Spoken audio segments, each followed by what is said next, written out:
Goeiedag geliefdes, dis my goed om u weer te verwelkom by ons selgroep, ons Bybelstudie, waar ons besig is met die boek Romeine, en ons het laas met mekaar begin praat oor daardie 16de en 17de vers, waaroor ek vandag met u verder wil gesels. Die apostel Paulus sê, ek skaam my nie oor die evangelie van Christus nie, want dis die krag van God tot redding vir elkeen wat glo.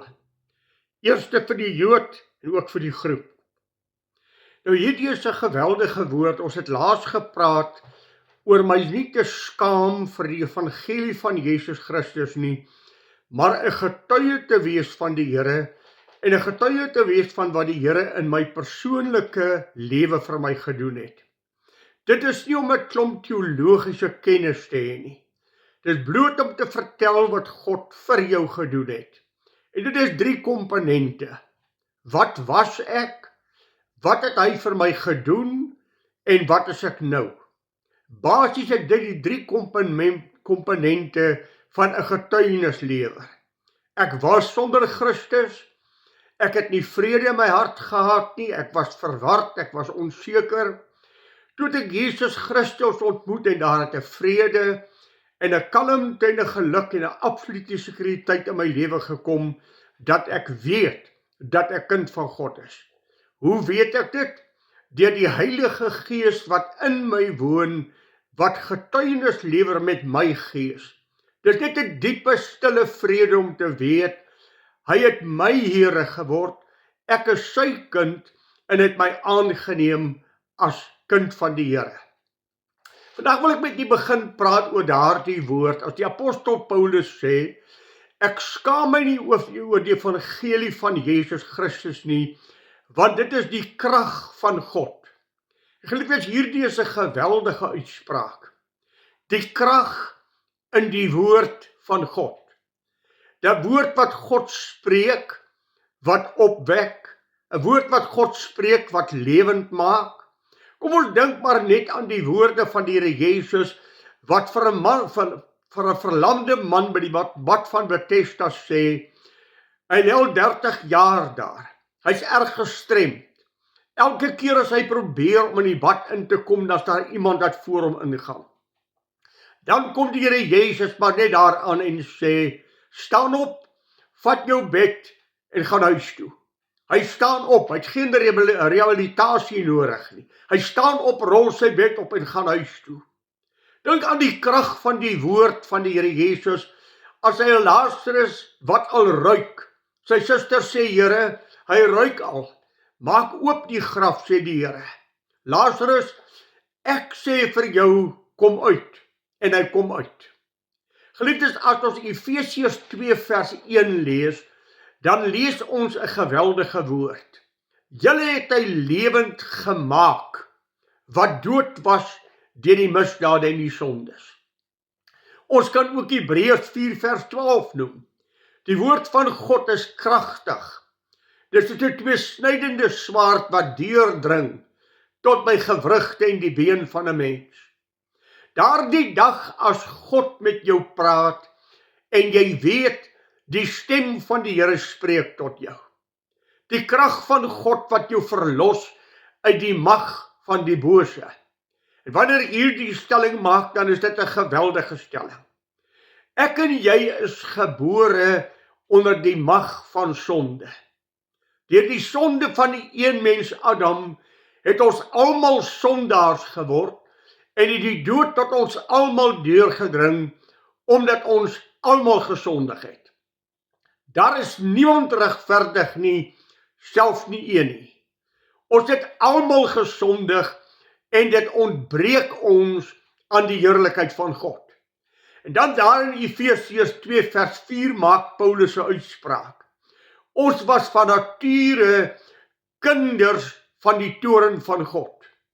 Die psalmis bely dit ons in Psalm 51 as hy sê, in sonde is ek ontvang en gebore.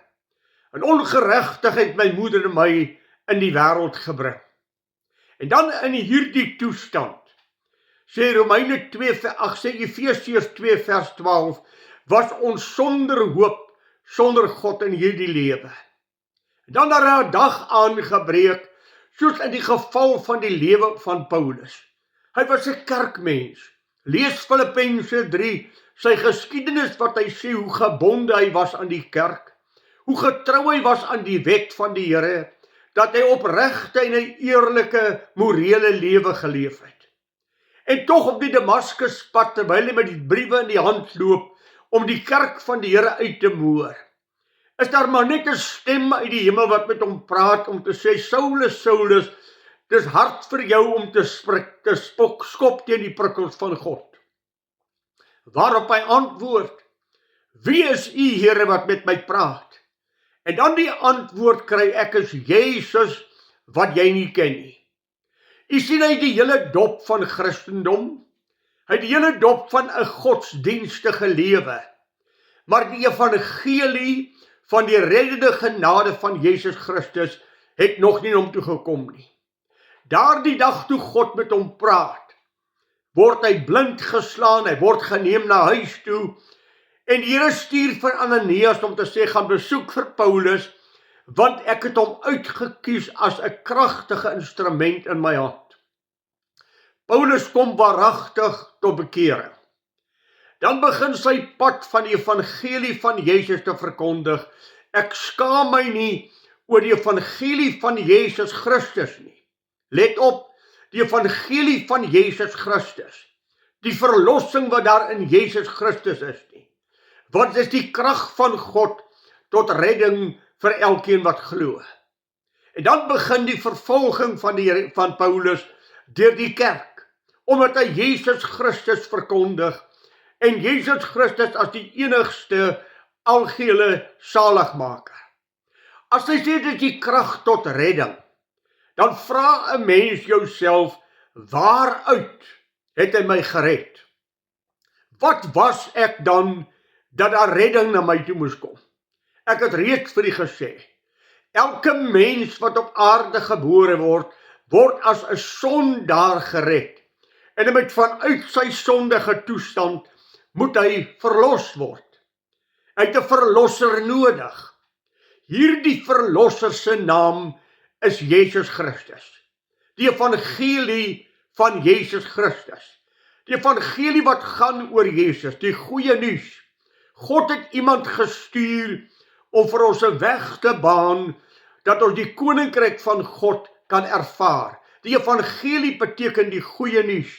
Jesus Christus. Hy het in die wêreld gekom om sondaars te red, sê die apostel Paulus, waarvan ek die grootste van alle sondaars was. Hierdie redding is 'n ingryping van God in jou lewe. En geliefdes, as die evangelie van die Here Jesus Christus nie tot jou hart kom nie, sal jy nooit die verligting tot die ewige lewe smaak nie.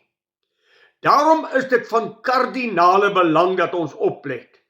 As die Here Jesus Christus self sê, ek is die weg en die waarheid en die lewe. Niemand sal na die Vader toe gaan as hy nie deur my gaan nie. As Petrus in Handelinge 4 vers 12 sê, daar is geen ander naam in die hemel bekend, wat God aan ons as mens gegee het, waardeur 'n mens gered kan word, as deur die naam van Jesus Christus nie.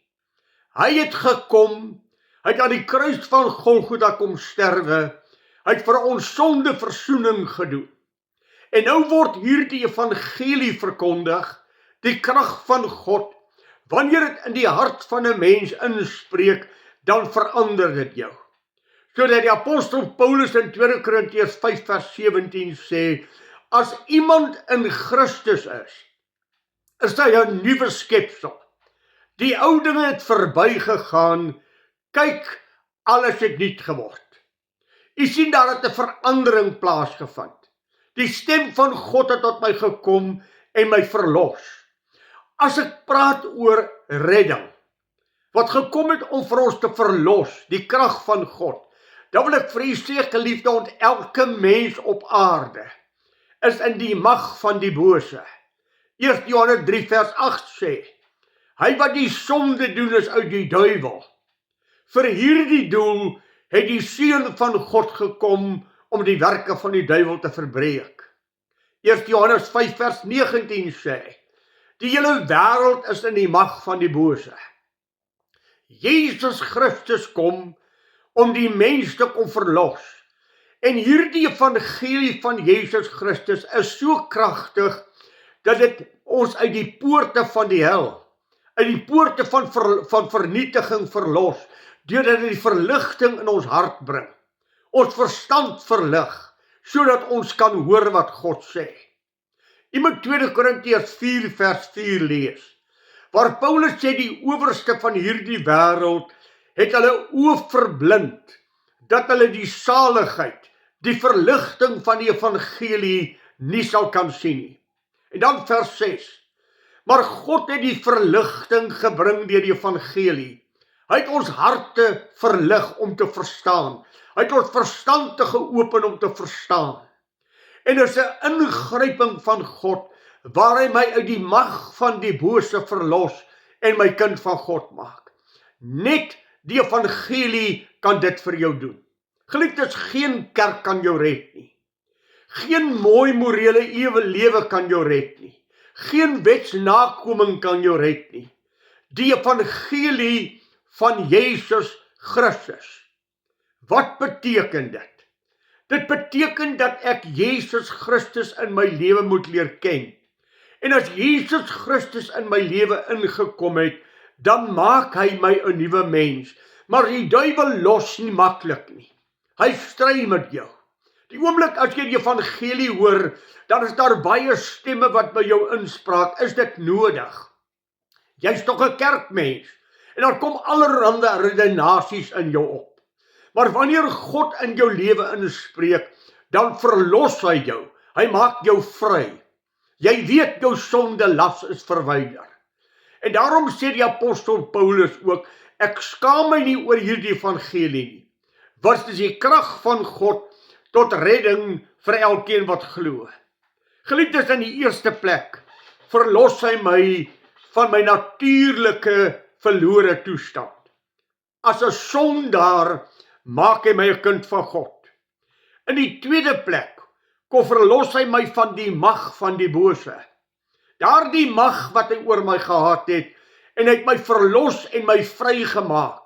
Sodat apostel Paulus in Filippense 3 sê, alles wat ek gedink het wat vir my waarde was drek. Totdat ek Jesus Christus ontmoet het, en dit het vir my lewe gebring. En nou wil ek niks anders ter weet, as Jesus Christus en hom as verlosser te ken nie. Maar hierdie krag van die evangelie het ook die bevlekking en die vuilheid van sonde van my weggeneem, dat ek in sonde verlore was, dat ek in sonde geleef het. En geliefdes, kom ek sê vir u, die sondige natuur in 'n mens verdelg jou. 1 Petrus 2 vers 11 sê, die vleeslike begeertes wat stryd voer teen jou siel. Daar is 'n geveg wat aangaan in jou en my lewe. Die vlees en die gees staan teenoor mekaar en hulle is in 'n stryd met mekaar. Efesiërs 4 sê, ons worstelstryd is nie teen vlees en bloed nie, maar teen die owerhede, teen die magte, teen die bose geeste in die lig. Satan sal vir jou allerhande verskonings aanbied en vir jou allerhande mooi prentjies skilder, hoekom jy nie nodig het om te luister na God se woord nie. Maar as die evangelie van Jesus Christus jou bereik het, as jy wedergebore is deur die bloed van Jesus Christus, dan kry jy die oorwinning oor sonde. Dan kry jy die oorwinning oor die triomf van hierdie vlees wat voortdurend aan jou hang. Galasiërs 5 vers 16 sê, as ons deur die gees lewe, sal ons die werke van die vlees doodmaak. Sal ons nie onder die werke van die vlees hoef te lewe nie. Kan ek vir jou net sê, wat is die krag van die evangelie? Johannes 8 vers 36 sê, as die Seun julle dan vrygemaak het, sal julle waarlik vry wees. Ook sê Judas 24 vir ons, hy kan ons verlos van elke mag van die sonde. Ook sê 1 Tessalonisense 5 vers 24 vir ons. Mag hy julle gees, siel en liggaam onberispelik bewaar tot by die wederkoms van ons Here Jesus Christus. Geliefdes, ek en jy, as ons sê dat ons kind van God is, verstaan hierdie woorde. Ek skaam my nie oor die evangelie van Jesus Christus nie, want dit is die krag van God tot redding vir elkeen wat glo. Kan ek net weer kortliks vir u sê? Nie aan die evangelie glo nie, nie aan Jesus Christus glo nie, maar in hom glo. Met ander woorde, daar kom 'n dag in my lewe wat ek besef, ek is 'n sondaar, ek is 'n verlore mens. En daar is net een verlosser wat my kan vrymaak, Jesus Christus. En ek dan voor hom gaan staan en sê, Here, wees my asseblief genadig, ek is 'n sondaar, ek is verlore. Sal u nie asseblief my siel uit genade red nie? Sal u my nie vervorm en my 'n kind van God maak nie? Want die Bybel sê, almal wat hom aangeneem het, aan hulle het hy mag gegee om kinders van God te wees. Dan tree die verlossingskrag in. Ek word hernu, ek word nuut gemaak. Ek is nie meer 'n ou mens nie, maar ek is 'n nuwe mens in Christus Jesus herskep. En dit gebeur net deur die inwerking van Jesus Christus. Die verlossing wat in Christus alleen is, vind in my lewe plaas. Die krag van God tree in en hy verlos my die kake van die hel en die bose. En hy plaas my oor in die koninkryk van die seun van sy liefde. Kolossense 1 vers 13 sê, hy het ons oorgebring uit die mag van die duisternis in die koninkryk van die seun van sy liefde. Ek skaam my nie vir die evangelie van Jesus Christus nie, want dit is die krag van God tot redding vir elkeen wat glo. Praat volgende keer met mekaar verder.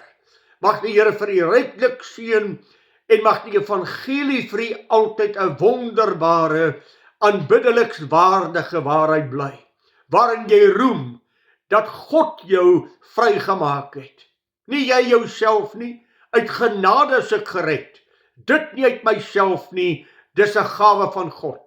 Nie uit die werke nie, sodat niemand ooit voor God kan roem nie. Dit is God wat in jou lewe ingegryp het. Daarom moet jy in dankbaarheid en in aanbidding voor hom bly. Here, u het my nuut gemaak deur die evangelie wat in my hart gespreek het. Ek kan volgende keer met u verder gesels. Die Here seën vir u en mag dit vir u 'n wonderlike tyd wees as u tyd spandeer met die woord van die Here. Goeiedag vir u, totdat ons weer saam met mekaar gesels. Die Here seën vir u.